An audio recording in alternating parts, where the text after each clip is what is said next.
know we started, when we started working on Daybird, or the idea behind Daybird really came from COVID. And I guess a little bit about myself. I'm a chemical engineer by trade and training. I started my career working in oil and gas manufacturing out in Houston, working in like hot summer heat.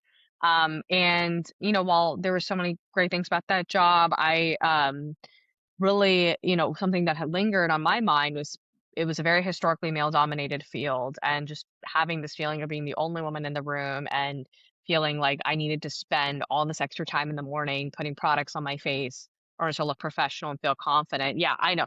That really resonates with a lot of people.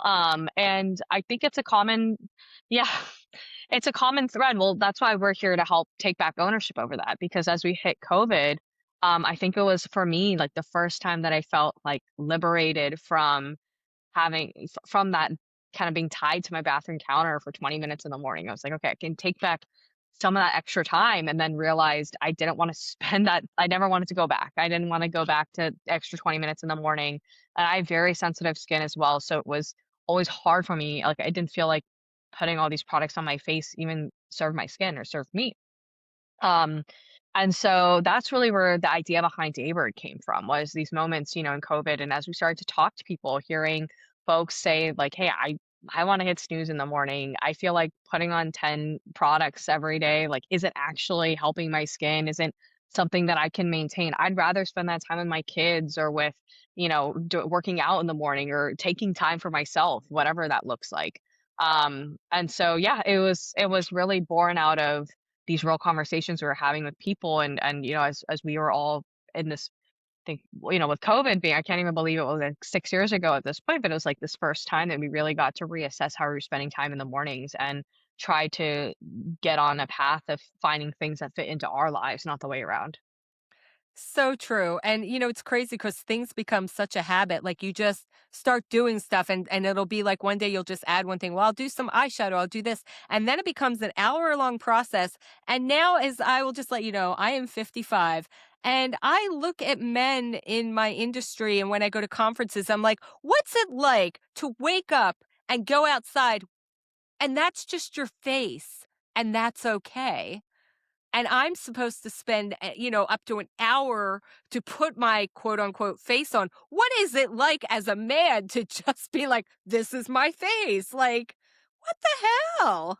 I know it's wild, and that's what I was feeling. I'd sit in conference rooms and often be the only woman in the room, and that's fine. And that's something you can get used to, and finding your voice and all of that early in my career. But I felt that too. Like I would often be outside, sweating. It was like 110 degrees. I was working in a plant, and I have very curly hair, and I'd feel like my hair was frizzy and unprofessional. I felt like my face was red and unprofessional. And then I thought to myself, my male counterpart sitting next to me feeling any of these No. insecurities or any of these, it's not even insecurities for myself, it's insecurities about how I'm being perceived in the workplace. And, if I'm being perceived as professional or as like, taking my job as seriously. So totally feel you. I have thought that so many times and felt that envy of like, I would have loved to hit snooze for, even with my husband. I'm like, I'm up before you, and like I'd rather have hit snooze. We were going to the same job at the time. We worked together, and yeah, so I definitely felt that frustration firsthand. Yeah.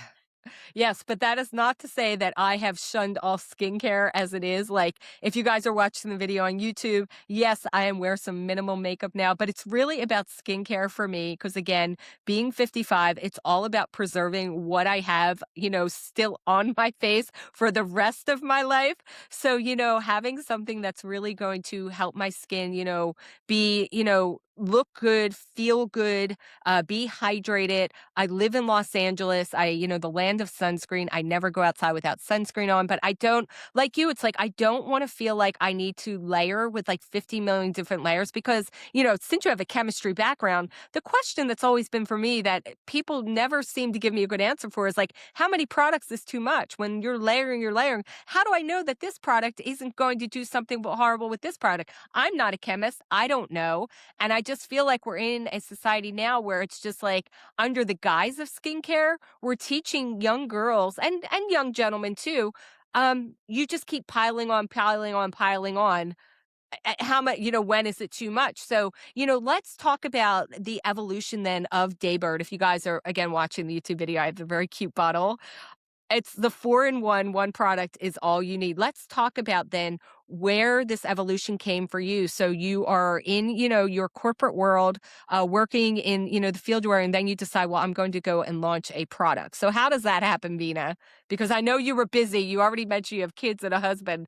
So when in your limited 24 hours do you launch this beautiful Daybird? How does this happen? I will say no kids. I do have just one little terrier dog, but still, I was, I think we're all busy, especially as early in my career. I was working a lot of hours, trying to earn my stripes and climb the bottom of the corporate ladder, if you will, and really try to set my career and my life up for success. But yeah, no, that's a really good question. So I actually became like kind of transitioned into the entrepreneurial space by way of getting my MBA.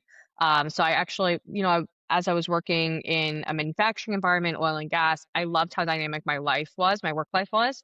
But I was craving something a little bit more collaborative and creative problem solving at those earlier stages. And I actually grew up in an entrepreneurial family. My dad has been in the Austin tech startup ecosystem for over 25 years. So I grew up seeing a lot of those, really early days of getting rolling up your sleeves, getting your hands dirty. Everyone's in it together, if you will. And so that was something that I was really interested in. And so I ended up leaving my previous corporate career as a chemical engineer and then moving up to Chicago, getting my MBA at the University of Chicago booth. And that's where these ideas were starting. I feel like I had opened up some space in my mind to get a little bit creative, to be able to talk to more people and try to think through, with my engineering background, like what are some really practical problems I can solve, and how can I lend my operations supply chain experience to create something that's unique? And yeah, to your point, like I think the cosmetics industry and skincare in general can feel like this hamster wheel that we're constantly on. And so,